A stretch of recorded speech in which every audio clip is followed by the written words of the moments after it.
There is a moment in every cover-up where the people doing the covering get too comfortable. They start believing their own narrative.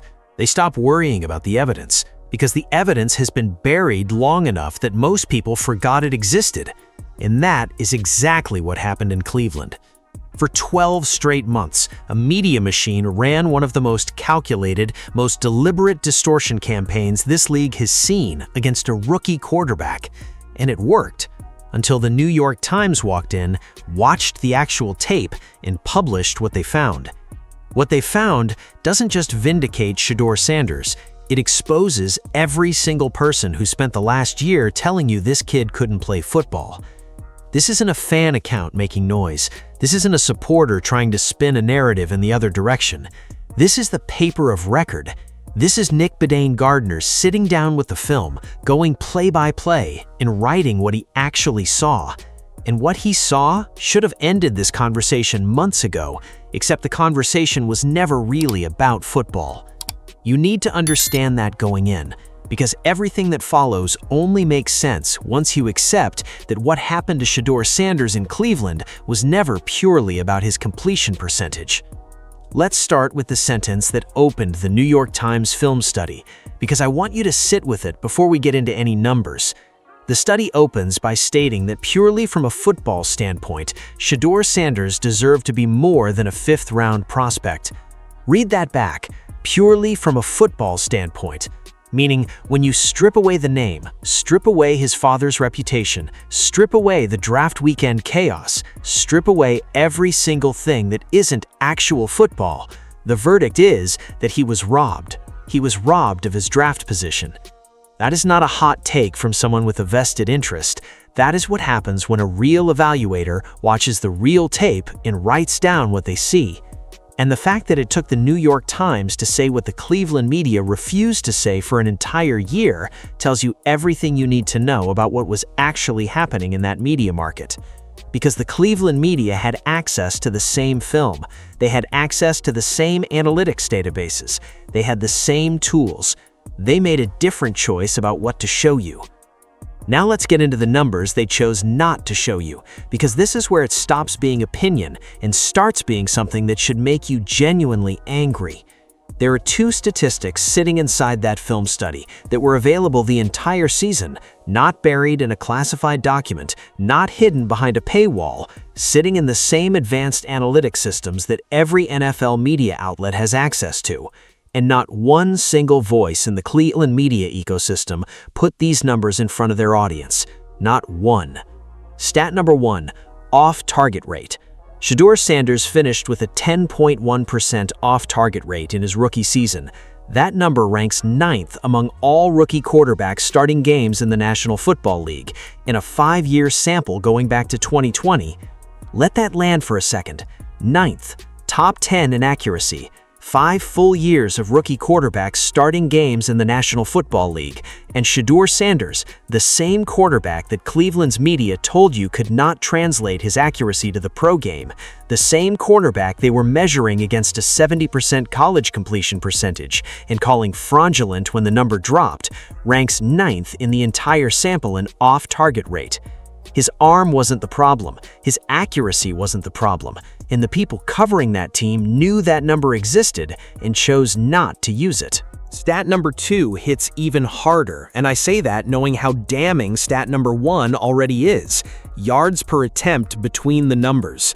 This is the metric that measures what a quarterback does on intermediate throws, the routes over the middle of the field, between the hash marks, the throws that young quarterbacks in this league get terrorized on because that is where linebackers wait and where interceptions happen.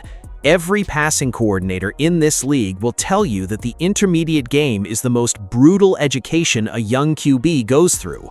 Shedeur Sanders posted 8.55 yards per attempt on those throws.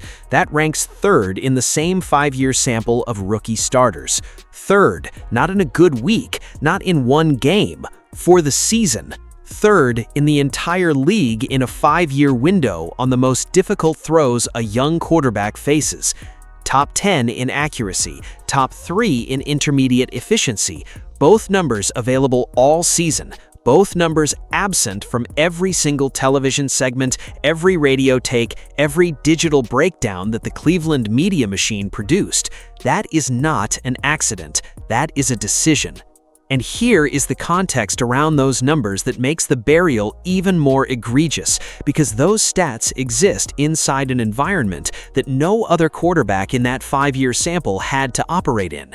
The pressure rate, 55.3%, number 1 in the entire National Football League. Not in the AFC, not among rookies, in the entire league. Shedeur Sanders was pressured on more of his dropbacks. Every single time he took a snap under center, there was a better than coin flip probability that a defensive lineman was in his face before he could work through his second read. That is not a quarterback struggling. That is a quarterback surviving. And the Cleveland media looked at his 56.6% completion percentage and said, "See, we told you." They pulled that number, put it on television, put it on the internet, and handed it to you without a single word about the 55.3% pressure rate sitting right next to it in the same database. What you're seeing in that completion percentage is not a quarterback who cannot play. What you're seeing is what happens when you put any quarterback in this league behind the worst offensive line situation in professional football and ask them to operate a passing offense. The line wasn't giving him yards before contact, the pocket was collapsing before his progressions could develop, and the people covering that team looked at the output of that situation and pointed their finger at the one person who had the least control over it. That is not analysis. That is something else entirely. But here is what makes this pattern genuinely sickening, rather than just frustrating. This is not the first time this has happened in Cleveland. This organization and its media coverage have a documented history of handling young quarterbacks this exact same way. The template never changes. The quarterback gets the headline, the offensive line gets a footnote buried in the third paragraph, the offensive coordinator gets a mention somewhere around paragraph 7 if he's lucky, the weapons get a single sentence about potential, and the quarterback's stat line gets plastered across every platform as proof that he was the problem. They did it before Shedeur arrived, they did it while he was there. And the people running that coverage cycle knew exactly what they were doing because the alternative numbers were always available. You want to know the stat that makes this even more absurd? Shedeur Sanders was also number 1 in the league in pressure to sack avoidance ratio. He got pressured the most. He also avoided sacks at the highest rate in the entire league. Both of those things are simultaneously true. One of them appeared on television constantly, one of them was treated like it didn't exist. The same quarterback they said was panicking under pressure was, by the data, avoiding sacks at an elite level while absorbing more pressure than any quarterback in the NFL. 3 different times this season, the media narrative reset around his struggles without a single word about that avoidance number. 3 games, 3 identical cycles, 3 opportunities to give the full picture. They passed every single time. The New York Times film study also puts a name on something the Cleveland coverage refused to credit, and that is Shedeur Sanders' pre-snap processing. The study specifically notes that Sanders does a nice job identifying what is coming before the snap. 4 words that should end an entire year of takes. Nice job identifying coverages. The same quarterback that Cleveland's analysts told you was lost in the pocket. The same quarterback they said was confused by NFL pressure schemes, unable to process NFL-level defensive looks. The film study watched the actual tape and said he does a nice job identifying what is coming before the snap. And the specific example they use matters enormously.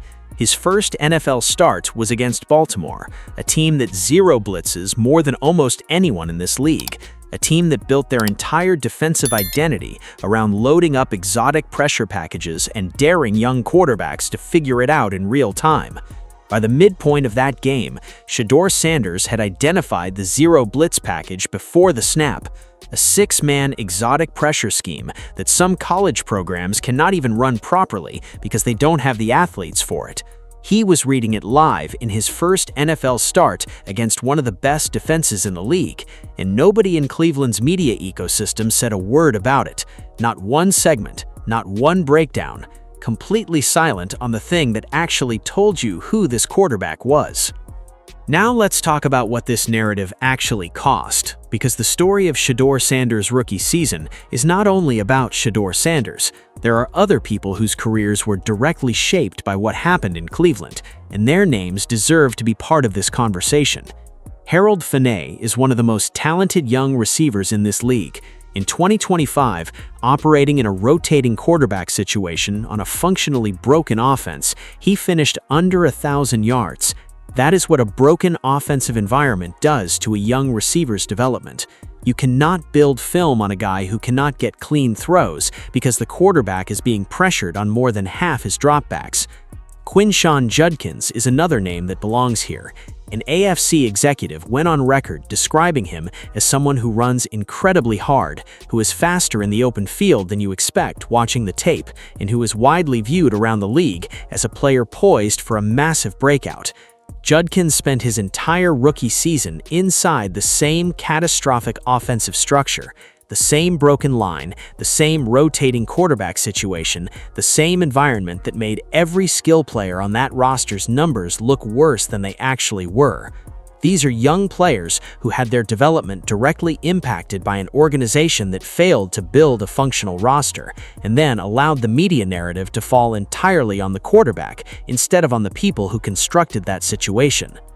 Shedeur Sanders earned 7 starts. He posted top 10 accuracy numbers in a 5-year sample. He posted top 3 intermediate efficiency numbers in the same window. He avoided sacks at the highest rate in the league, despite absorbing pressure at the highest rate in the league.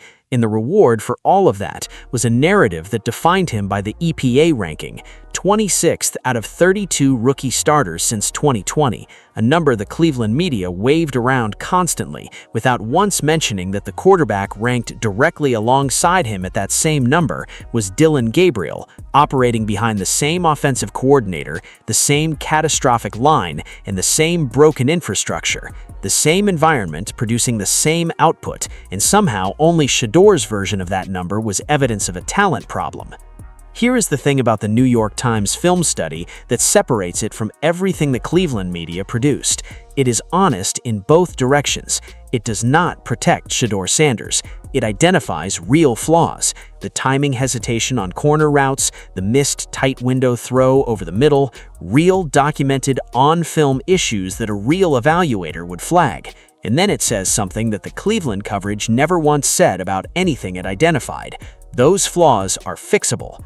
The study's exact framing is that with a tweak or two, we could be off to the races.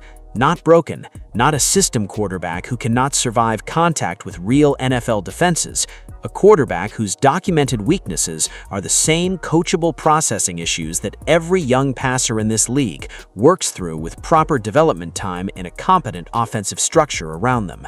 That is the full picture.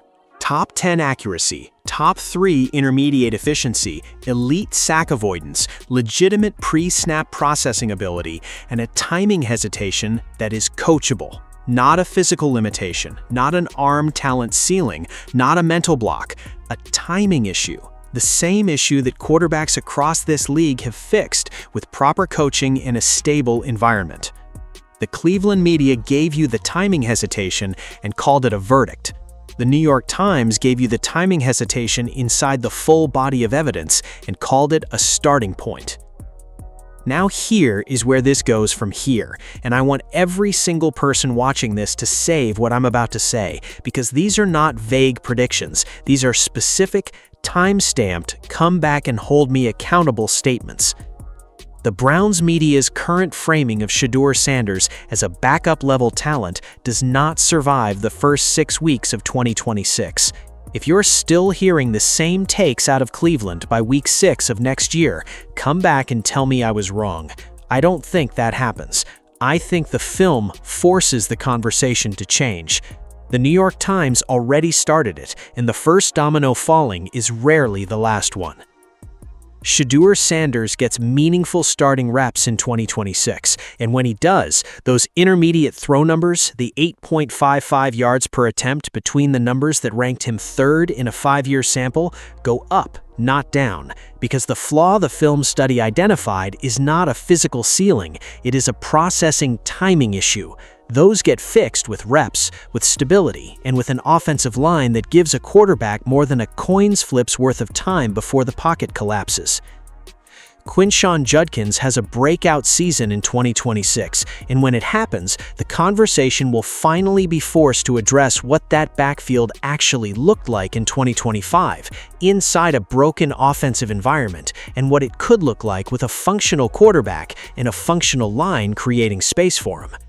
The AFC executive who went on record already knows, the league knows, the tape knows, the public is about to find out.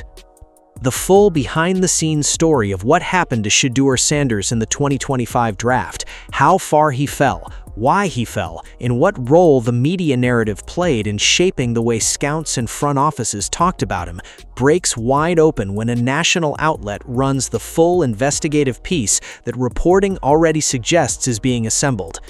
The New York Times film study is the opening move in a much larger reckoning. It will not be the only move. And the 2026 Cleveland Browns season does not end with Shedeur Sanders quietly disappearing onto a bench somewhere. The film does not allow that. The numbers do not allow that. He either wins the starting job outright, or he generates enough tape to force a legitimate quarterback competition that no front office in the league can dismiss going into 2027. That is where this ends. Right now, today, in training camp, Shedeur Sanders is throwing tight window completions to Cedric Tillman over the middle of the field. He is attacking between the numbers, the exact throws, the exact zone, the exact skill set that the New York Times film study said he was capable of. The same people who spent 2025 telling you he would never make the roster are standing on the sideline watching him do the precise thing they said he couldn't do. He is doing it on camera. He is doing it right now. The film never lied about Shedeur Sanders. The people choosing what to show you from the film did. And now that the New York Times has put the real evaluation in print, the question is no longer whether this kid can play. The question is how many people are going to quietly update their takes without ever admitting they had access to the same information the entire time and made a deliberate choice not to use it. That is the question that should keep everyone who covered this story up at night, because the numbers were always there, the film was always there, and somebody decided you didn't need to see it. Drop your most honest take in the comments. Is Shedeur Sanders a legitimate NFL starter in the making, or does the ceiling the New York Times identified scare you more than you're willing to admit? Pick a side and defend it. I want the argument. And if you have a friend who spent all 2025 calling this kid a bust, tag them right now and make them watch this video before they say it again.